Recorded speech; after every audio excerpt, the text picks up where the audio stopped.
السلام عليكم ورحمة الله وبركاته. إن شاء الله تكونوا بخير وياكم بفيديو جديد من قناتكم فلاش إيجيبت.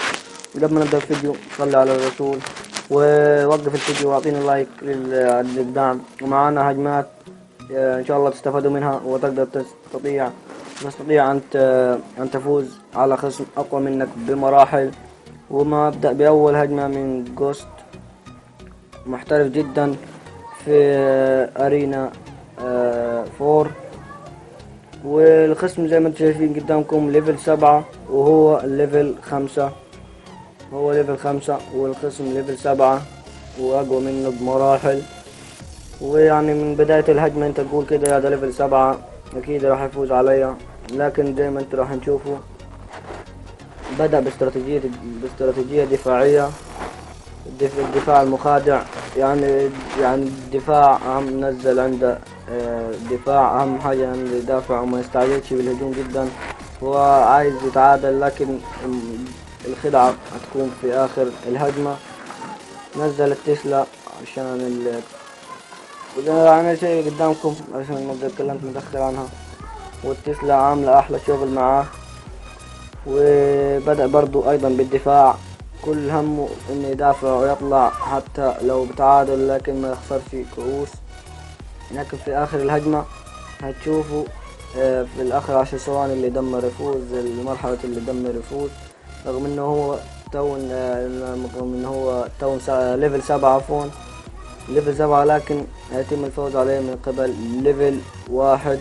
هيفوز على ليفل 5، هيفوز على ليفل 7. ومعانا هجمة ايضا بعد الهجمة دي هتكون اكثر يعني للمراحل اللي لسه مبتدأ في اللعبة، وتشوفوا فيها ايضا الهجوم المعاكس. فشغال حتى الان يدافع فقط لا غير، وظيفته انه يدافع. نزل الهوج ليفل 4. الهوج ايضا بسكيلتون، السكيلتون الكثير ده نقطة ضعف البرنس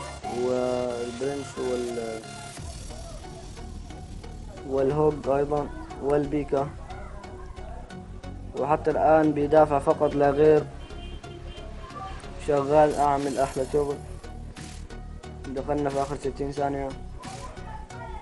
بدأ بالهجوم، يعني بالهجوم بشراسة. حتى الان ايضا لسه بيدافع، مستني ينزل دكوتي يعني الخصم، عفوا بنزل عشان يفوز، لكن ايضا نزل بيدافع فقط. بدأ بالهجوم بالفارس، لكن فارس يعني ما لحقش يعمل حاجة. نزل ايضا بيت الجوبلين عشان يدافع، همه الوحيد انه هو يدافع. لكن في الاخر 10 ثواني هتشوفوا اللي يحصل. اتمنى ان انتوا يعني تستفادوا من الحلقة، وتعطي لايك للفيديو، واشترك اذا انت حتى الان اول مرة تشوف القناة. شوفوا اخر 10 ثواني اللي بعد العشرة دي، اخر دقيقة. نزل الفارس من ورا المبنى عشان من اول ما يوصل المبنى يكون منزل له جيش يساعده في تدمير المبنى. في مرحلة اللي يفوز، اللي دمر البيت يفوز. نزل كده خلاص أبطال قاضية، يعني يعتبر خلاص. أيضا نزل تسلا عشان يدافع، وشغال حتى الآن هو المتقدم. ضاعف له برج تسلا. على اليمين نزل بيت الجوبلين الخصم، لكن ونزل هو، لكن الجاينت البومب الكبير ده عامل احلى شغل. فبدأ بالهجوم. الدفاع حتى الآن شغال. فنشوف هنا آخر 10 ثواني. نزل الفارس في منطقة جدا قوية، بعد ما نزل ما قدرش يعمل له أي حاجة، ونزل برميل قبل ما يعمل أي حاجة. برميل الجوبلين تم تدمير الخصم من يعني هجمة خرافية بمعنى الكلمة. عفوا دست مرة أخرى. نرجع لكم بالهجمة الثانية من النوبي ليفل 3 وفارينا 2، يعني لسه مبتدئ.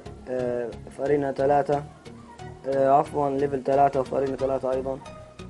والخصم المقابل ليفل 5 نفس الليفل وضغط 5 6 7 زائد ليفلين، وهنا أيضا زائد ليفلين. وبدأ بالهجوم المعاكس من أول ما بدأ اللعبة. بدأ يحاول يعني أنت أول ما تهجم أول 10 ثواني جاب منك بورد، يعني انت كده خلاص تقول راح نخسر، لكن شوف الهجمة. بدأ أيضا بالدفاع بيحاول، لكن نزل الجيوش وبالفعل نزل جميع الجنود. بدأ بطريقة هجومية جدا قوية. فسيتم يعني أول برد رغم أنه هو ليفل 5 وعنده جيش أقوى منه. كده شغالة حتى الآن الهجمة حلو، عامل أحلى شغل. نزل عشان ننزل ناحية الجنب المعاكس العملاق. آسف لو كان في لاج يعني في الحتة دي. ونزل الوتش عشان تقضي على الجاينت. البرميل ده جدا مزعج، ورغم حتى الآن ما طلعليش أنا في جربت توصل ليفل أرينا 4. والوتش حتى الآن عاملة أحلى شغل. نزل من الجهة المعاكسة عشان ما الخصم ما يعرفش يروح للوتش. فاختار الفارس وراح الفارس للبيت، وراح يستغل الفرصة ونزل جميع الجنود المتاحة ليه داخل النطاق المخصص للخصم. ورغم انه عنده ريجس بيل وعنده وحوش اكثر، رغم انه تم حتى الان النتيجة يعتبر مغلوب. حتى الان مغلوب. باقي له 11 البيت مبنى، باقي 11، لكن الفارس يفعلها يعني بسهولة. وكده انتهت حلقتنا لليوم. اتمنى ان انت لا تنسى اللايك والاشتراك في القناة اذا اول مرة تشوفها. انتظرونا في حلقات قادمة. مع السلامة.